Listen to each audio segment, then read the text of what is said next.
सबका साथ सबका विकास के मूल मंत्र के साथ देश के हर तबके को विकास के अवसर मुहैया कराने में जुटी मोदी सरकार का देश भर में जाति जनगणना कराने का फैसला खूब सुर्खियां बटोर रहा है। तो वहीं अब सरकार के इस फैसले पर सियासत भी परवान चढ़ने लगी है। जाति जनगणना को लेकर कांग्रेस अध्यक्ष मल्लिकार्जुन खड़गे ने पीएम मोदी को पत्र लिखकर 3 सुझाव दिए हैं, जो उन्होंने सोशल मीडिया प्लेटफॉर्म एक्स पर साझा किए हैं। क्या है वो 3 सुझाव, आइए जान लेते हैं। तेलंगाना मॉडल को अपनाया जाए ताकि सही और गहराई से डेटा इकट्ठा किया जा सके। आरक्षण की 50% सीमा हटाई जाए, जिससे ज्यादा जरूरतमंदों को इसका लाभ मिल सके। निजी शिक्षण संस्थानों में भी आरक्षण लागू किया जाए ताकि आर्थिक और सामाजिक बराबरी सुनिश्चित हो।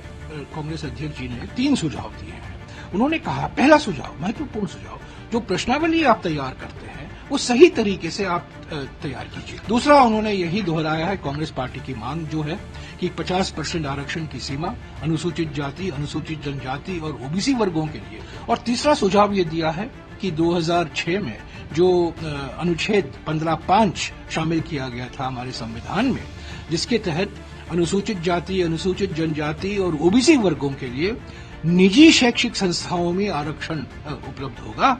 कांग्रेस अध्यक्ष के सुझावों पर बीजेपी ने पलटवार करते हुए इसे जाति जनगणना में क्रेडिट लेने का हथियार करार देते हुए कांग्रेस पर तीखा प्रहार किया।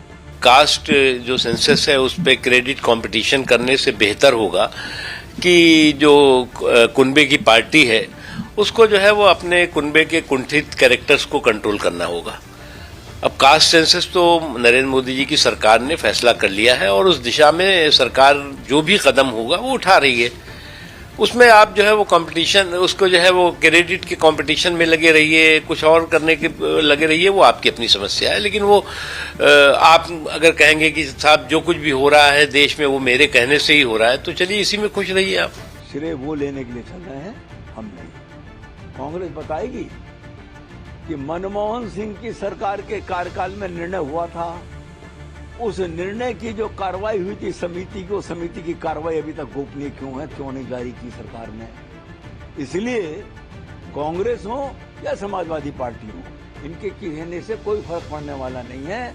आदरणीय मोदी जी जब सोचते हैं और जब करते हैं तो सुविचारित करते हैं और देश की जनता के और भारत माता के हित में करते हैं। देश में आजादी के बाद ये पहली जाति जनगणना होगी, जिसे मोदी सरकार का मास्टर स्ट्रोक माना जा रहा है, क्योंकि विपक्षी गठबंधन में शामिल तमाम सियासी दल लंबे वक्त से जाति जनगणना की डिमांड के साथ सरकार पर सवाल उठाते रहे हैं। तो वहीं अब मोदी सरकार ने जाति जनगणना को मंजूरी देकर जाति के नाम पर सियासत करने वालों को पैदल कर दिया है।